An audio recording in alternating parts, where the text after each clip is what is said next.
A gravação. Então, muito boa noite para vocês que estão me acompanhando aí ao vivo, para vocês que estão assistindo aí a gravação. Muito boa noite. Caso vocês não estejam me ouvindo bem ou não estejam me vendo, caso trave, por favor, sinalizem de alguma maneira. Nem que vocês precisem ligar para mim ali no meu celular, não tem problema, por favor, me sinalizem de alguma forma. Mas, então, vamos começar aqui o nosso encontro, né? Eu me chamo Aline, eu sou terapeuta comportamental, eu sou casada com o Felipe e mãe da Maria Catarina e do José Felipe, eles têm 2 anos e 1 ano, e eu moro aqui em Santo André, né?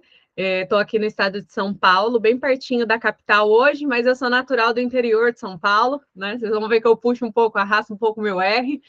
E hoje eu estou morando aqui perto da capital, porque eu faço parte, né, de um instituto de educação católica, né, aqui em Santo André mesmo, né, Instituto Casa da Felicidade, onde nós somos um grupo, né, de famílias, né, que visam a educação aí, tanto das crianças quanto também a formação das famílias, né, dos pais também, e pessoas, né, que desejam se formar.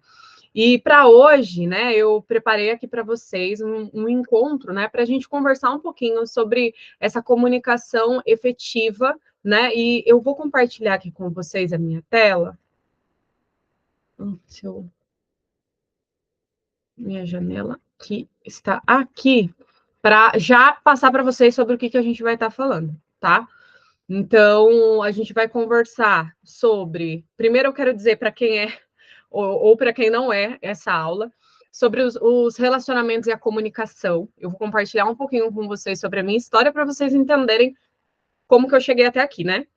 E também falar um pouquinho sobre as emoções e passar para vocês, de fato, aquilo que vocês, eu acredito que estão tão na expectativa para conhecer, que é a fórmula, né, da comunicação efetiva, que não é uma fórmula mágica, né, como eu já coloquei aqui, mas existe um roteiro, né, que possibilita uma comunicação muito mais fluida dentro do seu relacionamento, seja o seu casamento, seja o seu namoro, o seu noivado. E aí também vou falar um pouquinho sobre os desafios de viver de fato na prática essa comunicação efetiva, porque tudo na teoria, na aula aqui com a terapeuta, com os amigos, quando a gente está aprendendo, é tudo muito bonito. Mas quando a gente vai para a prática, para a hora do vamos ver quais são os desafios e como viver esse processo na prática, tá? Então, caso vocês tenham dúvidas, por favor, não pensem 2 vezes antes de levantar a mão, de fazer perguntas e tudo mais. Vocês estão vendo bem a minha tela? O mapa mental? Sim, por favor, sinalizem para mim, só para eu dar sequência, mas eu acredito que. Show, show. Vocês estão vendo? Então, maravilha, então. Obrigada. Obrigada por sinalizar aí. Então, o que acontece, né? Nessa aula, eu quero ensinar para vocês, meu objetivo é ensinar que é possível ter um casamento mais leve, estável, através da aplicação da comunicação efetiva. E ainda, né, redescobrir a sua identidade, amadurecer, alinhar também a educação dos seus filhos, porque tudo isso passa pela comunicação. Né? Como eu falei, eu vou começar compartilhando um pouquinho aqui para vocês sobre para quem é ou para quem não é essa aula. Essa aula se aplica, né, a pessoas que são casadas, que namoram, a noivos, né, quem está noivo, se aplica a qualquer pessoa que está dentro de um relacionamento. Esse roteiro, ele não se aplica só ao casamento, mas também se aplica à educação dos nossos filhos, à comunicação com os nossos filhos, ou também no trabalho, em qualquer situação onde você precise se comunicar. Mas aqui eu vou acabar dando mais exemplos voltados para o casamento. Então, por isso eu preferi já deixar pontuado aqui. Mas, de qualquer forma, é a fórmula da comunicação, né? E também para quem quer lutar de fato, né, pelo seu relacionamento, né? Esse é um assunto que acaba sempre surgindo dentro do consultório, com muita frequência mesmo. As pessoas sempre vêm buscando. Já aconteceu de paciente vir me buscar só por conta, né, dessa habilidade. Para quem também quer aprender a se impor, a dizer não, né? Muitas vezes isso é uma grande dificuldade, ou dizer de fato o que pensa sobre as coisas, porque existe o grupo, né, dos 2 extremos, tanto a pessoa que acaba explodindo, né, e não sabe se comunicar, porque sempre acaba gritando e explodindo, mas também existe o outro oposto, que é aquela pessoa que se anula e que se silencia, né, diante de uma discussão. para você também que quer aprender a conter, né, os seus impulsos, né, explosão e raiva. E também, para quem não é, né, esse encontro, essa aula, não é para você que já está decidido pela separação ou pelo divórcio. Eu não estou disposta, né, a orientar pessoas que já estejam com essa decisão tomada, tá? Eu tô já deixando muito claro isso para ser transparente dentro do que eu trabalho ou não, né? E também para quem não está aberto à mudança, porque mudar a sua comunicação é um processo árduo, é um processo desafiador. Então, eu preciso que você esteja com o seu coração aberto aí para a mudança. Eu vou deixando o mapa mental aberto, aí, à medida que vocês não enxergarem, se porventura vocês não enxergarem minha tela, por favor, vocês me sinalizam também, tá? E o que acontece, né? O relacionamento e a comunicação, eu até pontuei aqui, porque eu acho que para a gente conseguir quebrar o gelo, e até porque a maioria de vocês eu acho que não me conhece, pelo menos eu não conhecia vocês, né?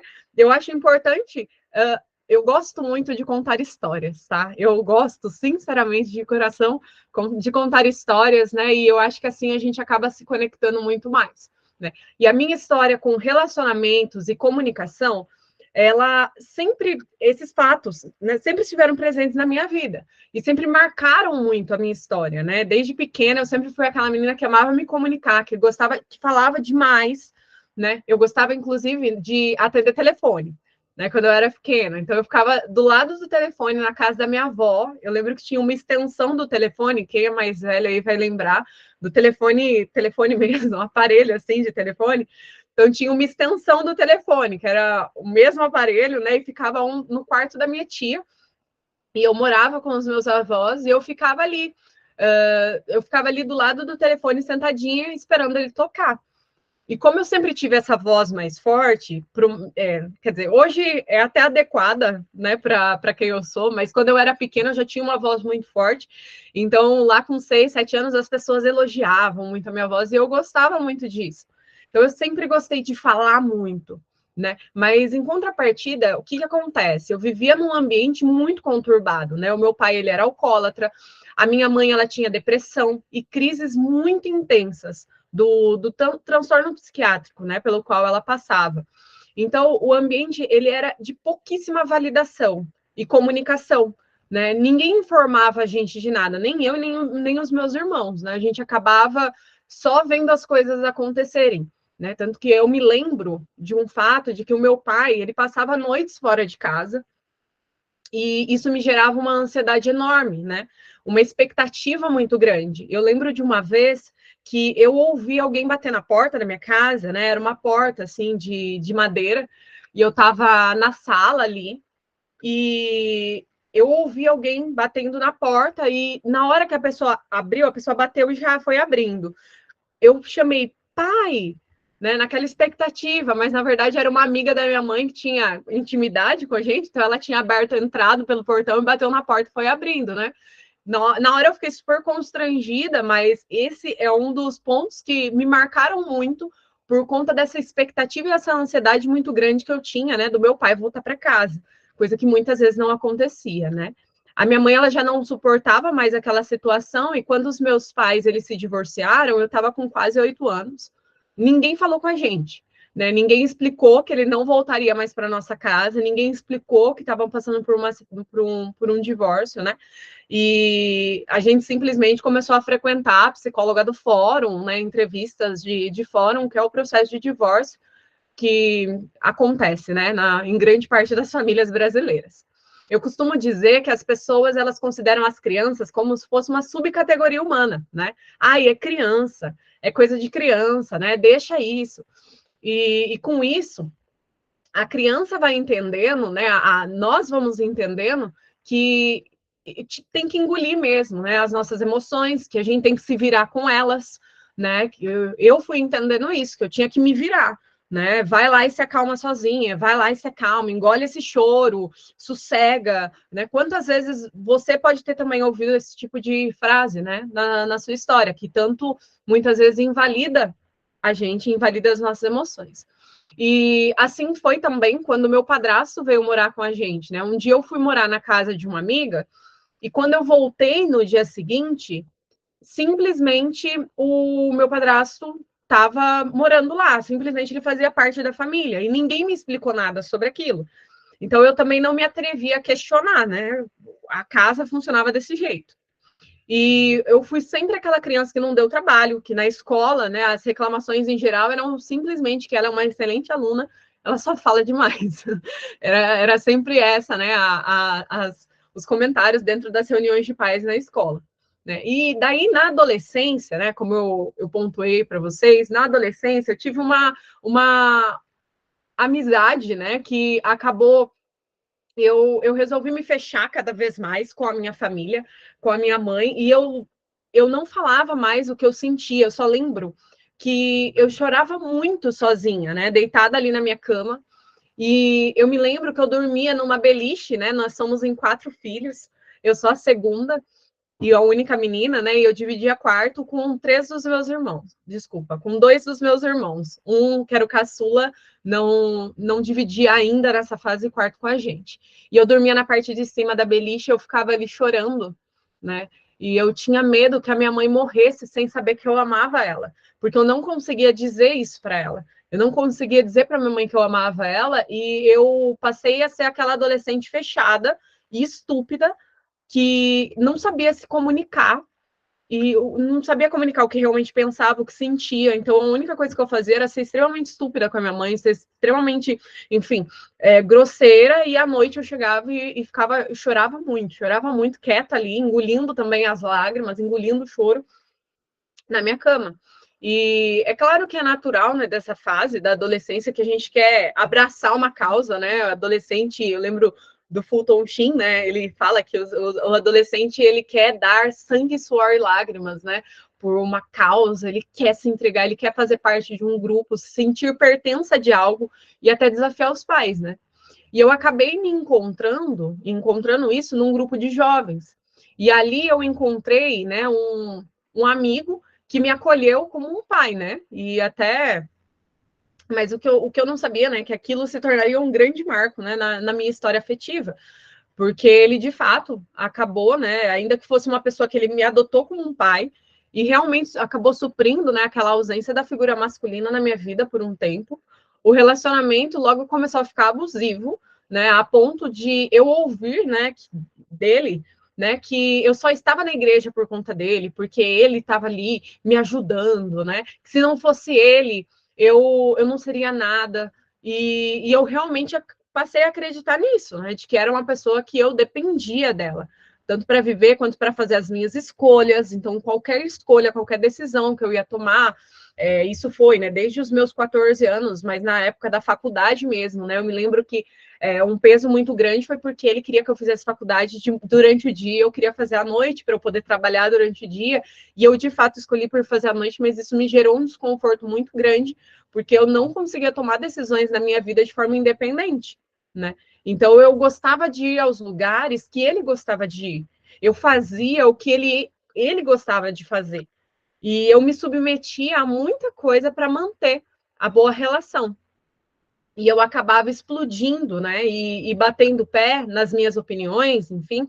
Mas sempre que eu fazia isso, eu tinha que conviver com o desprezo, com a indiferença dele, né? E ele fazia questão de manifestar esse repúdio, né? Pelo meu, ele repudiava esse meu comportamento de ir contra, né? E foram 8 anos, né? De amizade. Realmente foi só uma amizade com esse rapaz. Mas depois de 8 anos, eu comecei a ficar muito saturada mesmo, né? De olhar e comecei a olhar para fora, de fato, da gaiola que eu estava vivendo, né? Dessa prisão afetiva que eu estava vivendo. Nesse período, eu comecei, até vi que tem gente aí de Cachoeira Paulista, né? Lá, terra da canção nova, né? Nesse período, eu comecei a fazer um processo de caminho vocacional em uma comunidade de vida. E eu tive uma acompanhadora que me guiou para fora, que me ajudou, de fato, né, a trilhar um caminho muito árduo, muito sofrido, que me tirou de mim mesma, literalmente, né? Me descascou. E neste processo eu tive muita clareza do quão prejudicial estava sendo, né? Aquela amizade, aquele relacionamento. E eu entendi que eu precisava romper, mas ainda assim levou algum tempo para eu tomar aquela decisão.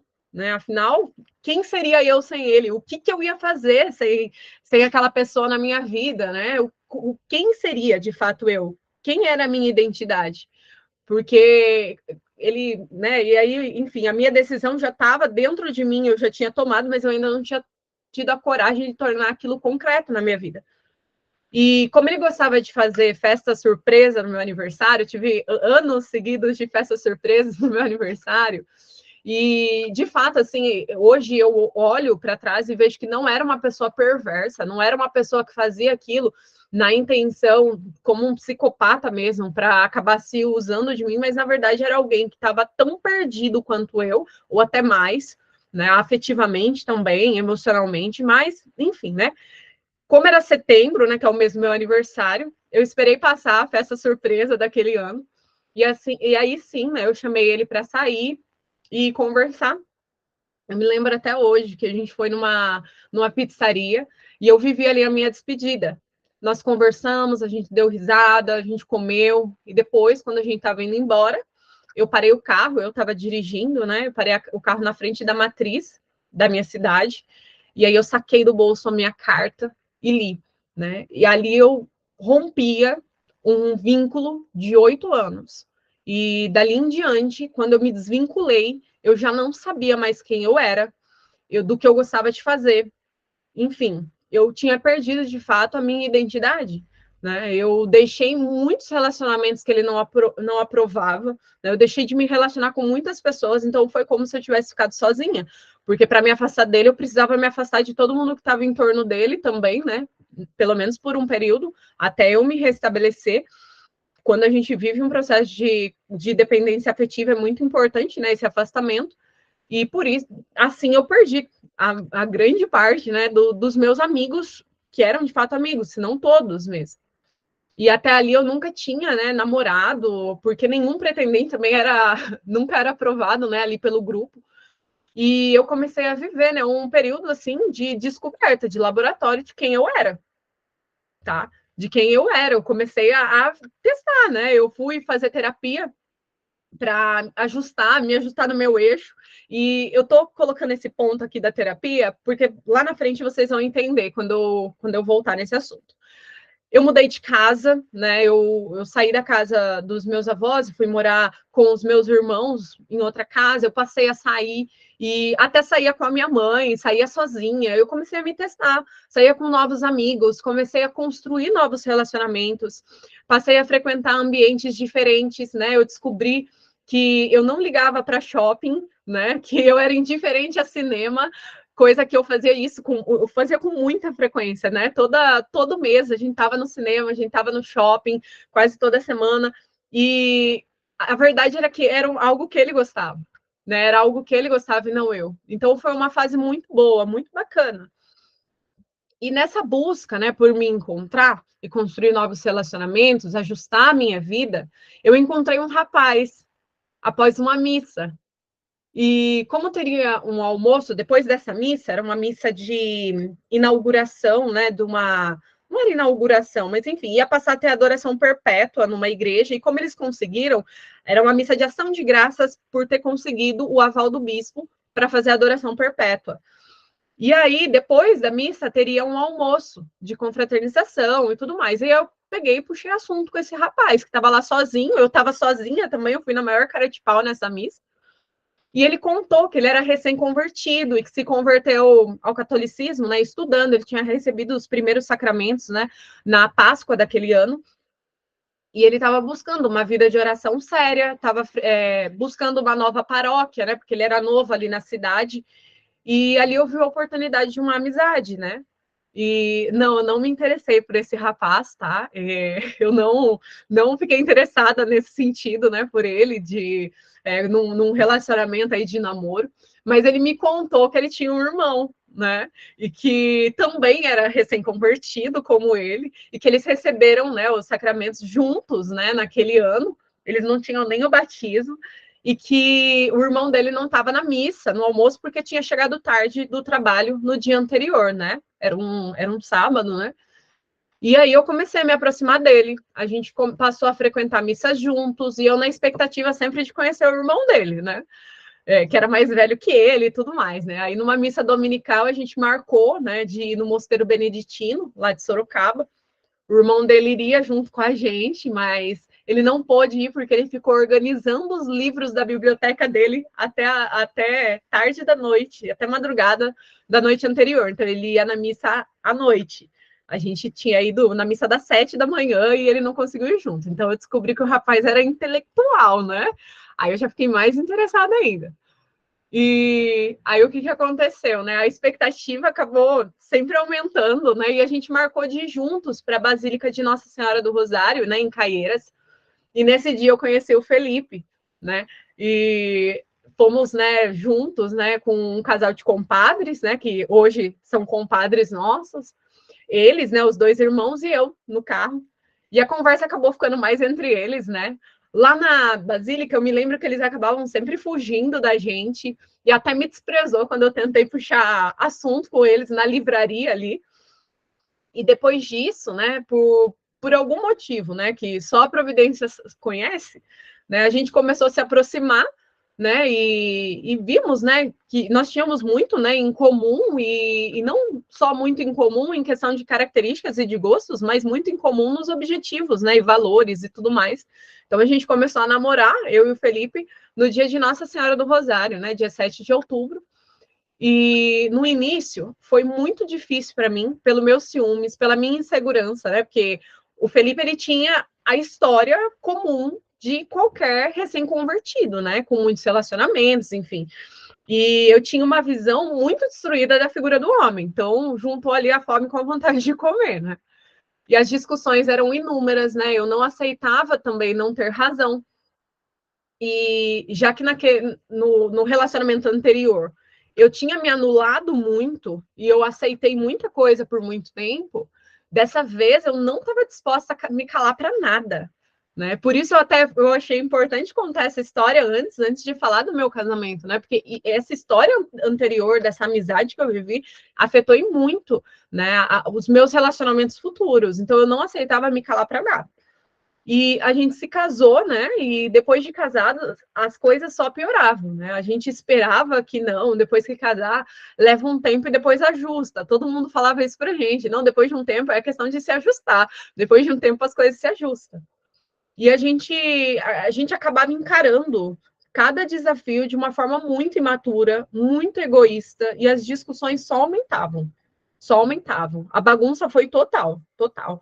Ninguém arredava o pé, sabe, do seu argumento. Cada um ficava batendo o pé, ninguém baixava a guarda, né? A gente ia em discussões assim a fio. Dias, horas a fio, assim, discutindo e sendo muito agressivos e faltando muito com respeito um com o outro. E sempre que eu ia falar com o Felipe, um ponto, né, que sempre acontecia é que eu presumia os pensamentos dele, né? Se ele me dizia que não gostava da minha postura, do meu jeito de falar, eu já gritava: não, você está dizendo que eu sou uma péssima esposa, você está dizendo que eu não presto. Né? Eu sempre presumia o que ele pensava e fazia ali um julgamento do que ele estava dizendo.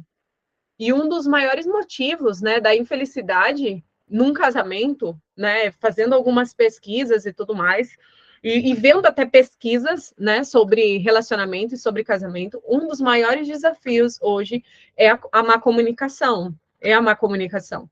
E eu sei que vocês que estão ouvindo, né, dificilmente vão recorrer a um divórcio, né? Vocês não vão recorrer a um divórcio.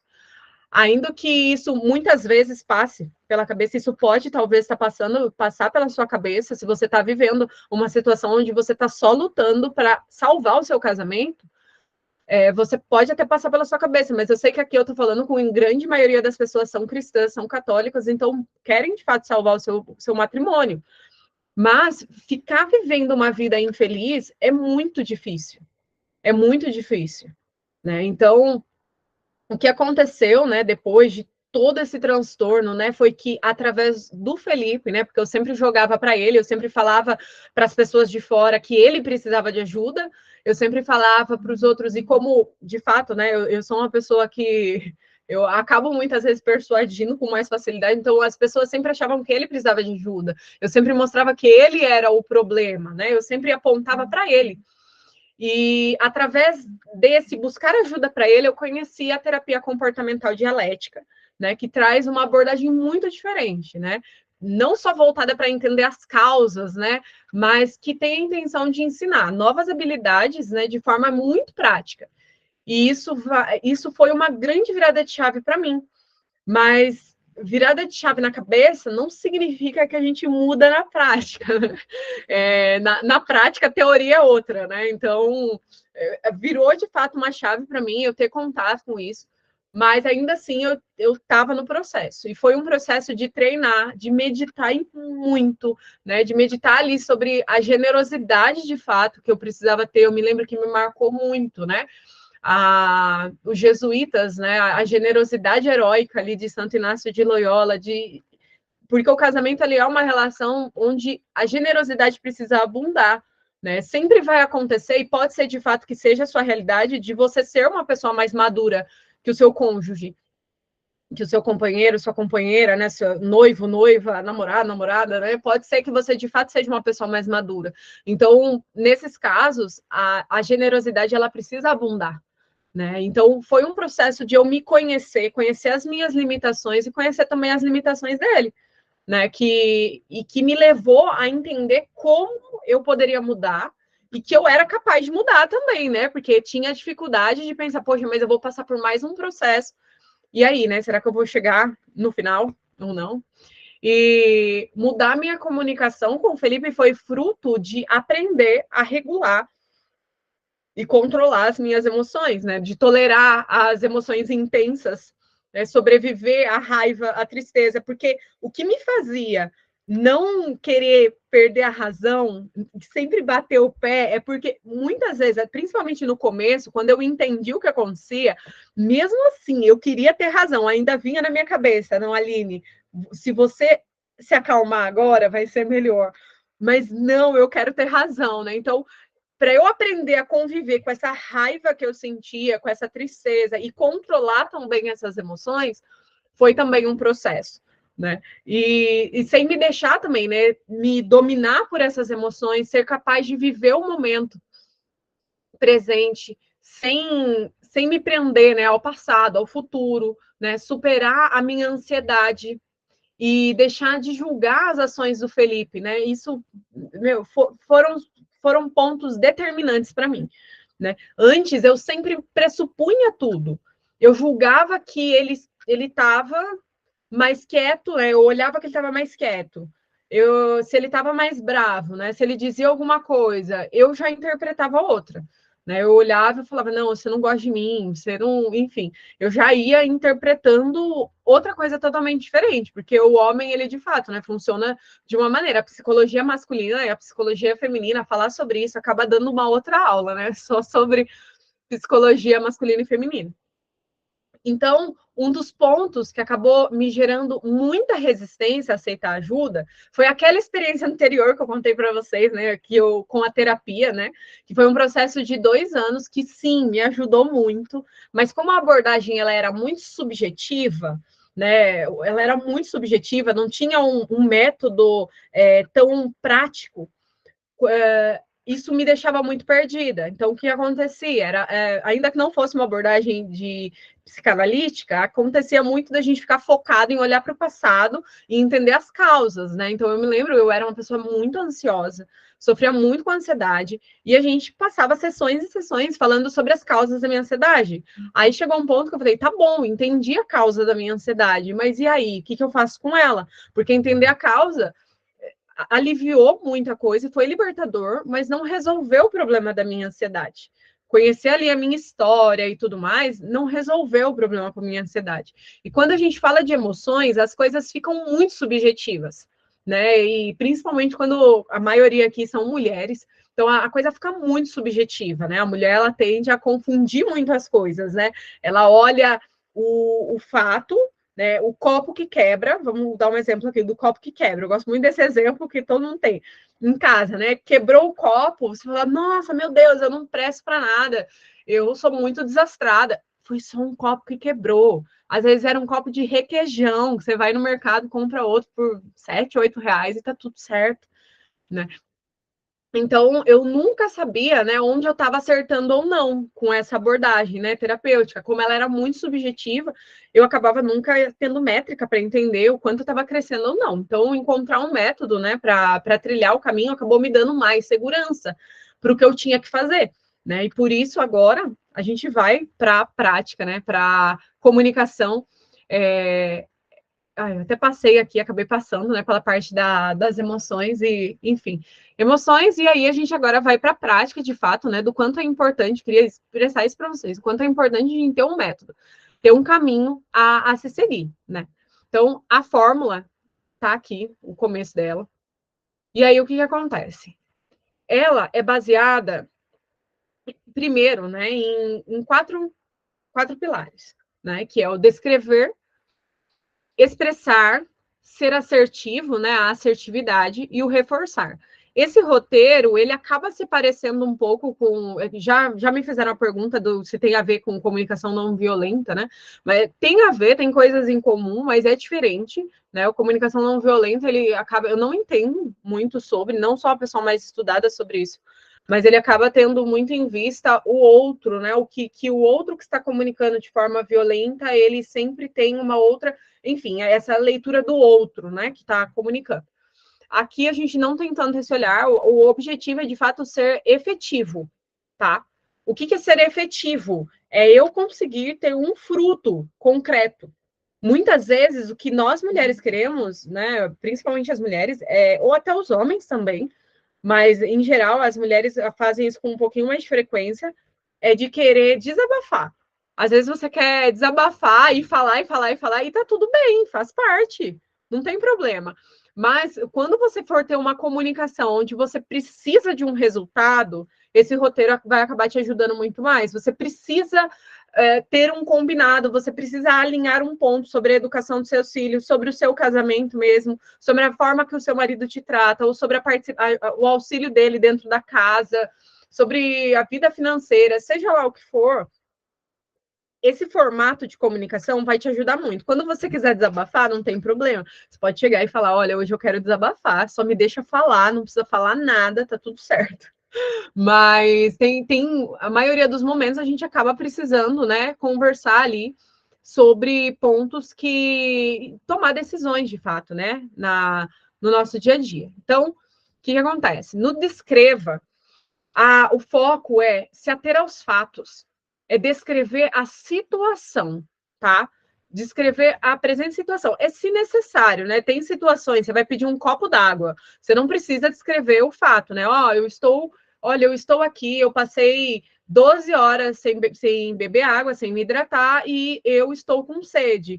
Por isso, né, eu gostaria que você me desse um copo d'água. Você não precisa falar tudo isso, você pode ir direto para dizer, olha, eu tô com sede, você pode me dar um copo d'água? Tá tudo certo. Então, é se necessário, mas, em geral, por exemplo, né, você quer expressar que você não tá gostando que seu marido sempre chega tarde em casa. Então, o que você vai fazer? Você vai falar, olha, você me disse, né, que você estaria em casa na hora do jantar, né, mas não chegou antes das 23 horas, não chegou antes das 11 da noite. Isso é um fato. Isso é um fato. Você começar a conversa já expressando as suas emoções, entendem por que eu conectei muito lá na minha história, quando eu estava falando aqui no início, conectei muito com a questão da desregulação das emoções, porque a gente acaba bagunçando, a gente chega e fala assim, nossa, eu tô preocupada com você me deixa nervosa, você me deixa isso. A gente já começa expressando, né? Você me deixa nervosa, ou seja, você já está presumindo que ele tem o objetivo de te deixar nervosa, e a intenção dele muitas vezes não é essa. A intenção dele não é te deixar nervosa, a intenção dele era ficar jogando bola até tarde, né, conversando ali com os amigos até tarde, e por consequência ele acabou te deixando nervosa, nesse exemplo. Então, primeiro é o fato, né? Você me disse que estaria em casa na hora do jantar, mas não chegou antes das 23 horas. Isso é o fato. Aí, num segundo momento, você vai vir e expressar as suas emoções e a sua opinião, né, sobre a situação que você relatou. Não presuma que a pessoa sabe como você se sente, principalmente por aquele motivo que eu falei.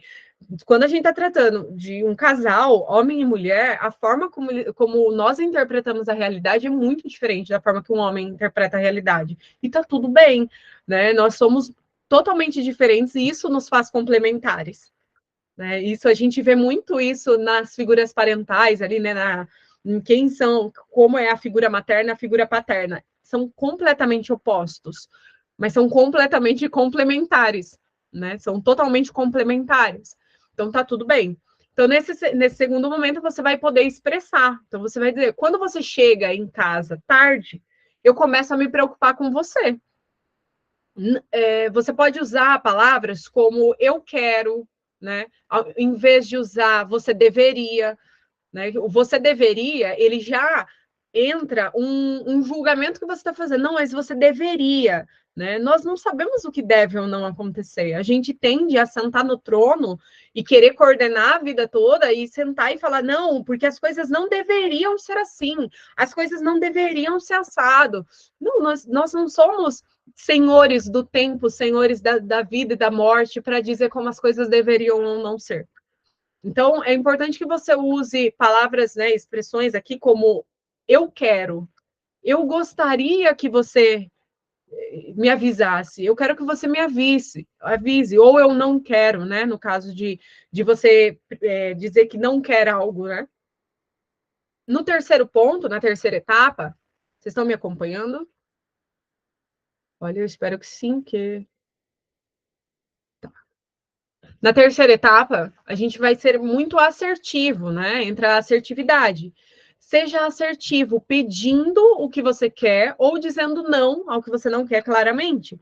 Não presuma também que os outros vão descobrir. Ai, maravilha. Então, não presuma também que os outros vão descobrir o que você quer, né? Que o seu esposo vai descobrir, o seu namorado, seu noivo, vai descobrir o que você quer. Não presuma isso. Você precisa ser assertivo. Nesse momento, é o momento que muitas vezes nós mulheres nos perdemos, porque a gente acaba querendo muito que o homem deduza o que a gente quer para ele ser cavalheiro, para a história ser romântica, para ser bonito, né? Eu até dou o exemplo aqui da questão de presente, né? Se a gente pensa em efetividade, eu quero ganhar um presente de aniversário. Tá, se eu quero ganhar o presente XYZ, eu quero ganhar, não sei, um, uma saia, um vestido, né? Eu quero ganhar um buquê de flores. Vamos colocar o buquê de flores, que é super universal. Então, eu quero ganhar um buquê de flores. O que é mais efetivo? Eu ficar rodeando o meu marido e dando indiretas, ou eu falar diretamente para ele: nossa, amor, eu gostaria de ganhar um buquê de flores no meu aniversário. O que é mais efetivo? O que vai me ajudar a atingir o meu objetivo? É eu falar de forma muito concreta. Eu quero um buquê de flores. É eu mandar o link, mandar o endereço da Giovana Flores, de uma floricultura, para ele falar: olha, eu quero, eu encomendei, passa lá e pega e me traz, entendeu? Mas a gente fica querendo uma romantização muito grande, criando, né, toda uma história em cima das coisas que muitas vezes não vai ser natural para o homem. Das duas, uma, se você pedir um presente para ele no seu aniversário, a chance de ou ele comprar uma bugiganga é enorme, ou ele não vai te dar nada, porque ele simplesmente vai esquecer, vai ficar pensando e tudo mais. Então, a chance de você ganhar uma bugiganga é tremenda, ou dele esquecer. Então, às vezes, é muito melhor a gente ser assertivo. Nós precisamos ser assertivas, tá? Então, primeiro ponto, você vai descrever, né, a situação, depois você expressa suas emoções, depois você vai ser assertiva, dizendo: eu gostaria muito que você me avisasse quando fosse chegar tarde. Ponto. Eu quero que você me avise quando você chega tarde. Né? E aí você pode reforçar, né? Reforçar por quê? Porque você vai gratificar a outra pessoa antecipadamente, explicando até os efeitos positivos que ela vai obter, né? E que vocês vão obter se ela fizer aquilo que você precisa, aquilo que você deseja. E, se necessário, você pode até esclarecer as consequências negativas, né? Do que pode acontecer se ele não te avisar, nesse exemplo. Você pode dizer, né, eu ficaria muito aliviada e eu conviveria com você com mais facilidade se você fizesse isso. A gente teria menos brigas, né? Eu ficaria mandando mensagem e te ligando atrás de você, na frente dos seus amigos, com menos frequência, né? As coisas ficariam mais leves entre nós. Então, expressar nessa etapa as consequências que a pessoa vai ter e até, né, gratificando ela, né, mostrando para ela quais são as consequências positivas e negativas também, né, do que pode acontecer caso ela siga aquilo que você está pedindo. Aí você vai me falar assim, não, Aline, mas e quando não for a resposta? E quando a resposta for não? Não, eu não vou, né? Primeiro, aí entra, né, a questão do controle das suas emoções. Por isso, né, eu falei muito sobre isso, né? O quinto passo, né, seria o manter-se em mindfulness, né? O que é o mindfulness? É essa atenção plena, é se manter de fato atento ao momento presente, se manter tranquilo, se manter focado no seu objetivo, entende? O seu objetivo é qual? É que seu marido te avise se ele for chegar tarde, é que ele te avise se ele for chegar tarde, que também ele chegue no horário, em casa. Seu objetivo é que ele te ajude na educação das crianças, que ele, enfim, seja lá o que for, mas se a resposta dele for não, primeiro que você tem que se manter focado na sua meta, porque muitas vezes começam a acontecer ataques, né? Nesse momento. Então, o outro, principalmente quando o outro é muito explosivo, né, esse é o momento que a pessoa começa a atacar no sentido de falar, não, mas você também não faz isso, né? Começa a entrar em ameaças, mudar de assunto. Não, mas lembra quando você foi sair com as suas amigas, foi fazer a unha, foi no, sei lá, em algum evento e chegou tarde também? Né? A história começa a virar. A pessoa começa a querer virar o jogo para você. Né? E o que acontece? Nessa etapa, você precisa se manter muito centrado no seu objetivo, se manter em mindfulness, que é esse estado de atenção plena e de foco, e não responder aos ataques, né? Ignorar as distrações. Você continua afirmando a sua posição como um disco riscado, como um disco arranhado. Sabe um disco arranhado que fica repetindo e repetindo? É o nome mesmo da técnica dentro dessa habilidade. Você vai continuar repetindo. Olha, eu gostaria de ser avisada. Eu gostaria de ser avisada. E você vai continuar repetindo. Numa situação dessa, muitas vezes é difícil a gente se sentir confiante. Você se sentir de fato ali confiante naquela situação. Mas é muito importante que você, ao menos, aparente confiança, né? Usando um tom de voz tranquilo, uma postura confiante, fazendo um bom contato visual, sem gaguejar, e não dizendo também, eu não tenho certeza, né? Principalmente quando acontecem muitos ataques e tudo mais. E por último, né, e não menos importante, entra a habilidade de negociar, de virar o jogo. Né? Seja capaz de negociar, seja capaz de chamar para a responsabilidade. Tá bom, então você transfere o problema para outra pessoa dizendo, olha, então o que você acha que a gente devia fazer? Né? Eu não posso simplesmente deixar de me preocupar com você, nesse exemplo do atraso. Eu não posso simplesmente, seja na questão da educação dos filhos, né? Eu não posso simplesmente continuar lidando com o adolescente dentro de casa sem ter a sua ajuda, né? Como se eu fosse só a mãe, como se só eu fosse o pai e não tivesse, né, alguém junto comigo, né? Então, você precisa ali virar o jogo e perguntar, não, mas então o que você acha que a gente deveria fazer? Né? E só para a gente deixar bem alinhado, né? Essa habilidade ela é para ser utilizada em situações difíceis, né? Como eu falei, né? A descrição da situação nem sempre ela é necessária, né? Geralmente essa habilidade ela é muito importante para situações onde você sabe que vai gerar discussão. Por isso eu comentei, né? Hoje o exemplo aqui é do casamento, mas ela também serve para situações difíceis em resolver com amigos ou também com situação com o seu chefe, né? Com chefes difíceis, com pessoas que são difíceis, até dentro do apostolado, dentro da igreja, né? Que vocês fazem. Quando a situação, você já prevê que aquela situação vai ser difícil, então é uma habilidade muito bacana de se colocar em prática. Né? E entra até aquela questão da generosidade que eu citei, né, de Santo Inácio, né, que tanto é um grande exemplo para nós disso. De sermos generosos a ponto de com humildade também, a gente se comunicar, né? Estando aberto ali a negociar, estando aberto ali a conversar, e até antes de começar a comunicação, você se colocar como quem diz, olha, eu preciso falar com você e é sobre um assunto difícil.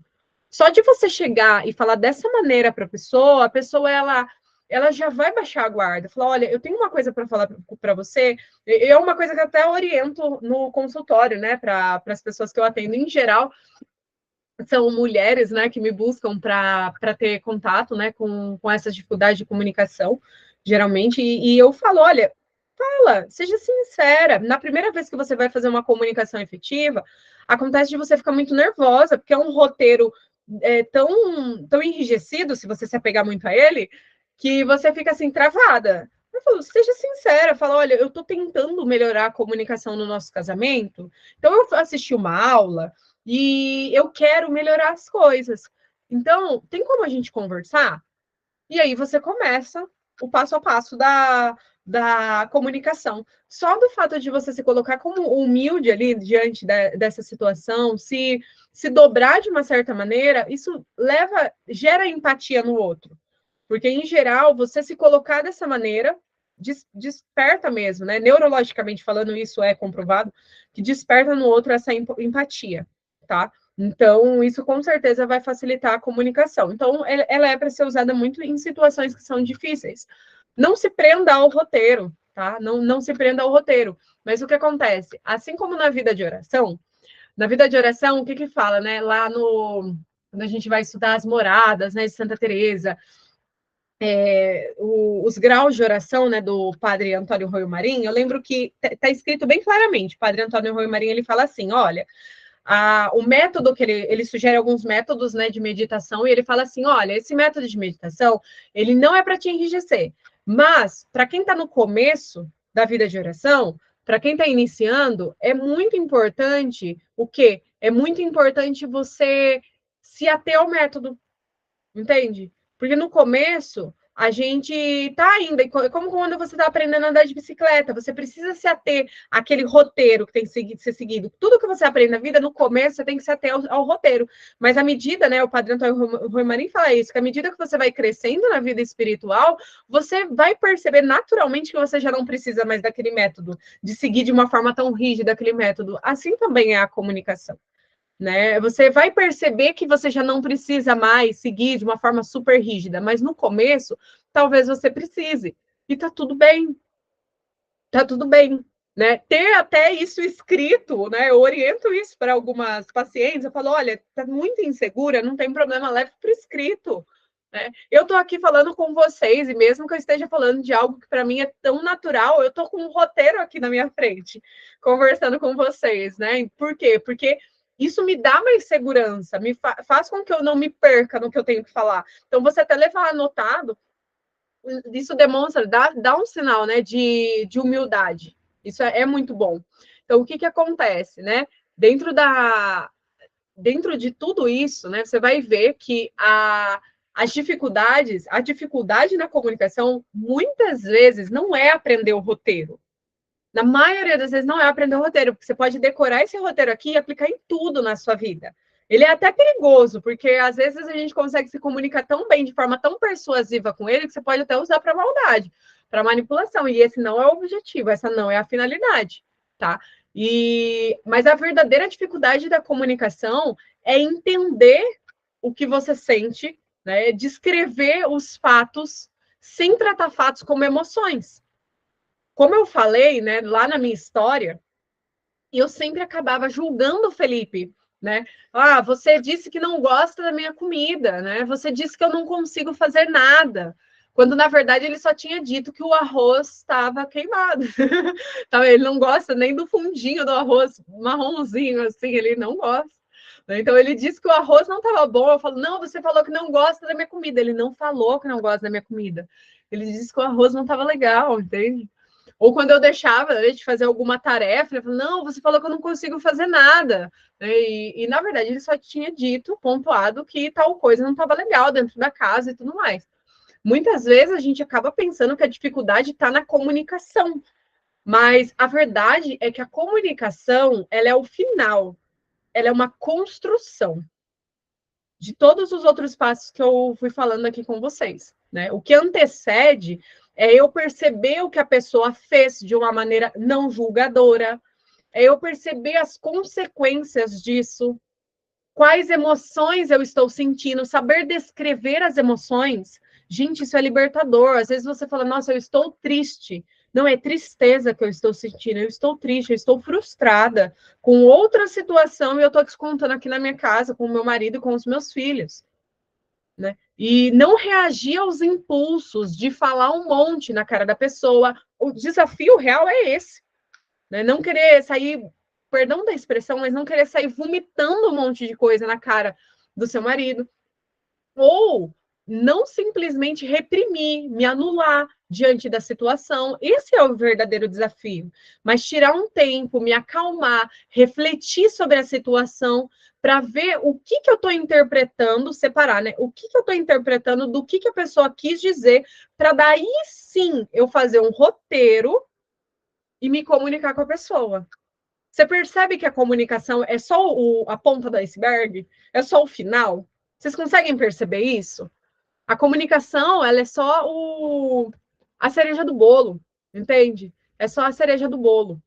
Então, o que acontece, né? Dentro da terapia comportamental dialética, ela se baseia no ensino de habilidades, né? E uma habilidade, como as virtudes, né, para Santo Tomás de Aquino, é um hábito que tantas vezes praticado e tantas vezes repetido, ele se torna natural, se torna uma habilidade, né? Então, se torna algo natural para o ser humano, mas isso é um processo, né? E ela se baseia, né, em 4 módulos. A terapia comportamental dialética, ela vai se basear em 4 módulos, né, onde você vai aprender, né, habilidades de mindfulness, né, que é viver com atenção plena ao momento presente.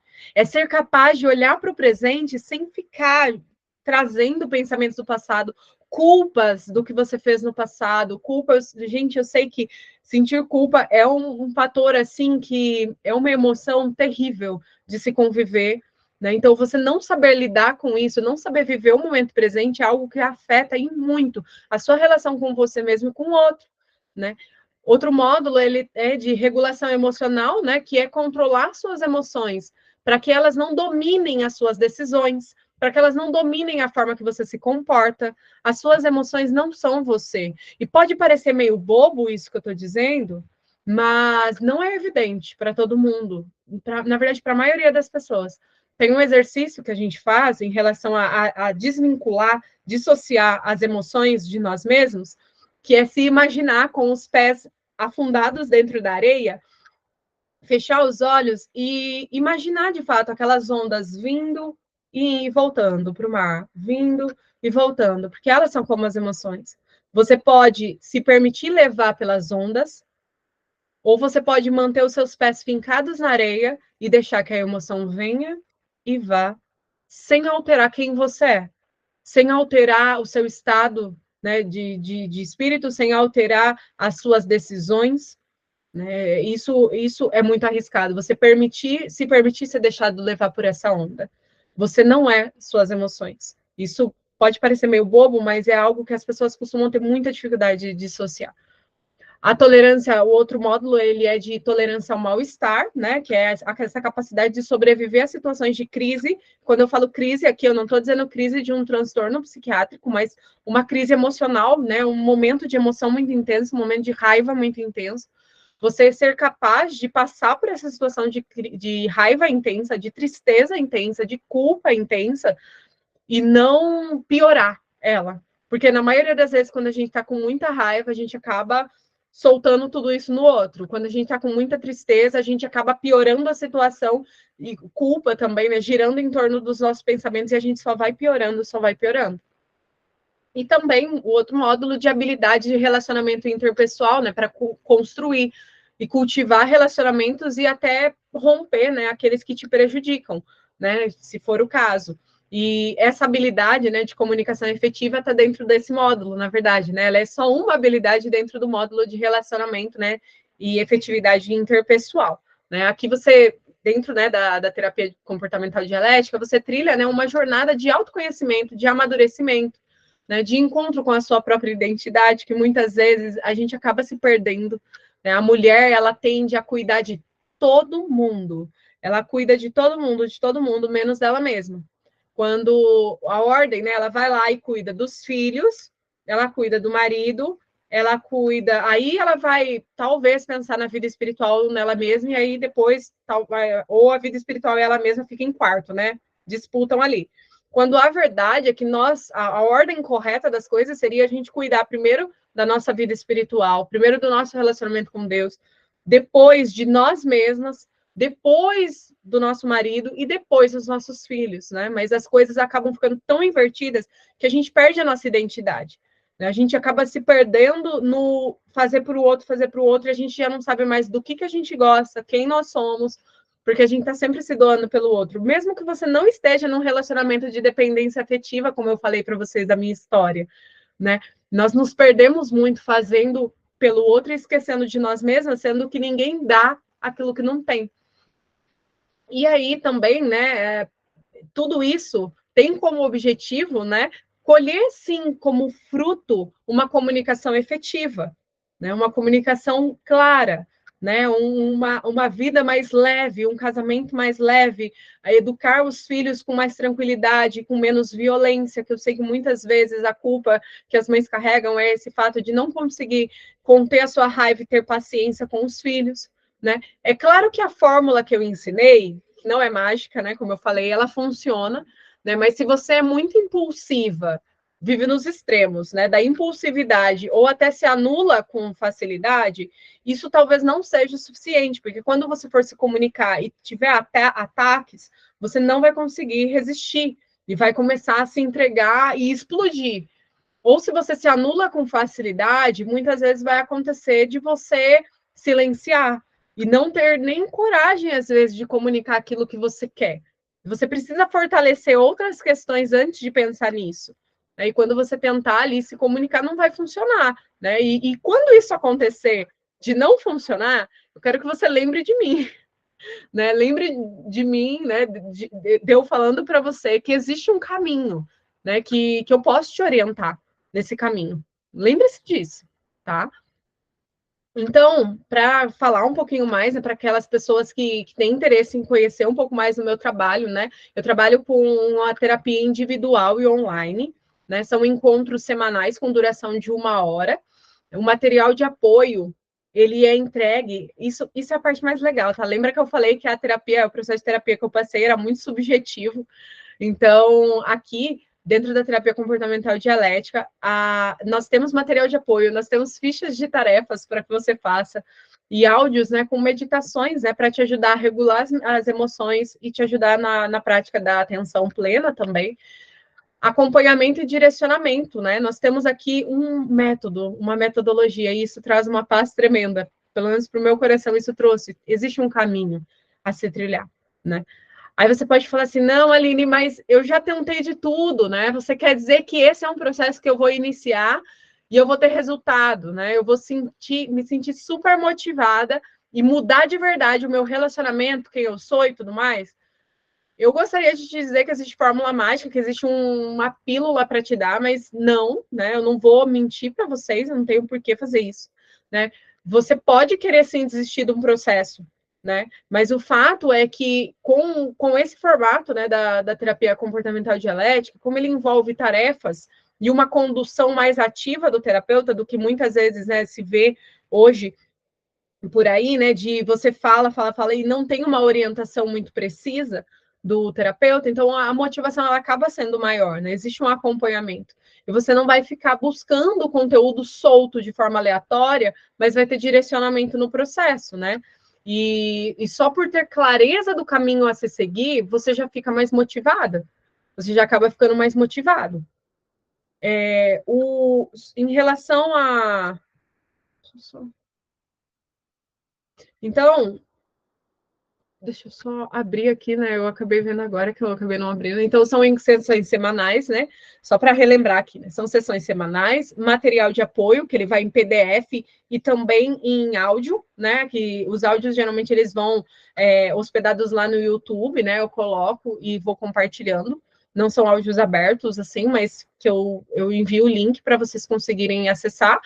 E o acompanhamento e direcionamento, né, que eu faço também pelo WhatsApp, sempre acompanhando, tirando dúvidas, e todo esse processo, ele tem direcionamento, ele tem condução. O valor da sessão hoje, ele está no valor de 200 reais, na verdade, mas para as pessoas que estão aqui nessa aula, eu me propus, né, atender no valor de 100 reais a sessão, né, e eu fico à disposição para tirar dúvidas de vocês também pelo WhatsApp, e eu quero, né, que quem quiser conhecer um pouquinho mais do meu trabalho, quem quiser aí, quem gostou dessa aula e quiser conhecer um pouco mais do meu trabalho, fique à vontade para me procurar, para a gente poder agendar uma sessão, para a gente poder conversar um pouco mais. E quem tiver alguma dúvida também, fique super à vontade para mandar aqui no chat, para abrir o microfone e perguntar. Mas saibam que vocês podem perceber que o conteúdo que foi entregue aqui, ele não é só um conteúdo para vender, mas de fato porque eu quero ajudar vocês, né? Eu me disponho aqui a ajudar e, por favor, se você tiver alguma dúvida em relação à aplicação disso, por favor, abra o microfone e me falem, caso você tenha alguma dúvida, tá bom?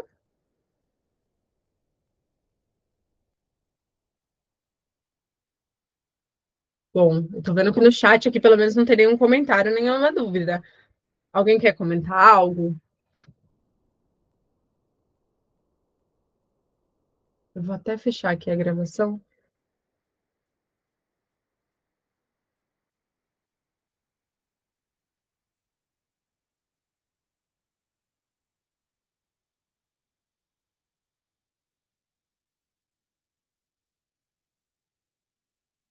Pessoal, é isso então. Eu fico super à disposição lá no WhatsApp para caso vocês precisem, né, de algo. Ah, o que é o mindfulness? Tá. O mindfulness, ele é a capacidade de você manter a sua atenção plena no momento presente. Não existe uma tradução precisa no português, tá? Mas se traduz como atenção plena. Então, ele é a capacidade de eu viver o momento presente só no momento presente, sem julgamento e sem me apegar a ele. Então, é eu permitir viver o momento de hoje com os olhos bem abertos, bem atento, e só esse momento. Né? Então, existe um tripé dentro do ensino aqui do Mindfulness pela DBT, né, que é a terapia comportamental dialética, que é as habilidades de mente sábia, né, que é encontrar essa sabedoria interior e o equilíbrio entre a mente emocional. Nós somos seres emocionais e racionais, mas na maioria das vezes no mundo que a gente vive e principalmente as mulheres, né, acabam sendo muito emocionais, né, acabam sendo muito emocionais mesmo, né? Então, deixa eu parar aqui a apresentação. Eu vou deixar aqui.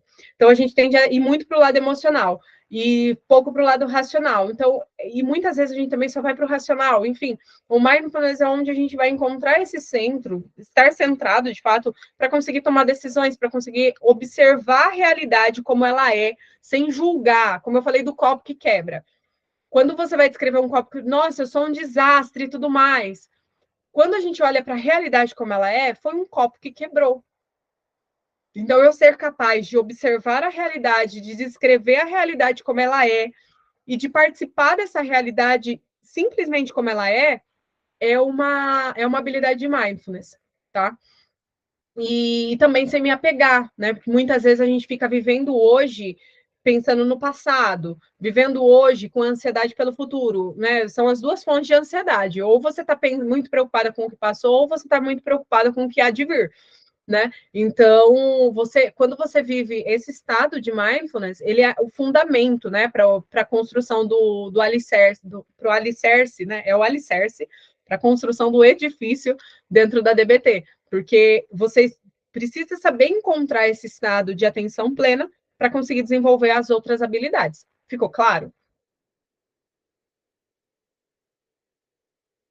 Maravilha, então. Imagina, imagina, querida. Nome super elegante, Georgia. Nossa, que elegância. Bom, pessoal, se ninguém tem mais dúvidas, imagina, se ninguém tem mais dúvidas, eu encerro a aula hoje por aqui. Eu vou abrir o grupo, tá? E eu vou enviar esse mapa mental. Se vocês quiserem, eu posso compartilhar com vocês. Obrigada, Georgia. Eu vou compartilhar com vocês esse mapa mental, se vocês quiserem. E a aula está sendo gravada, eu vou disponibilizar para vocês também. Eu vou hospedar lá no YouTube e disponibilizo para vocês o link da gravação, tá bom?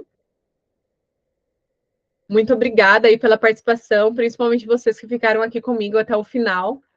Eu agradeço. Tchau, tchau.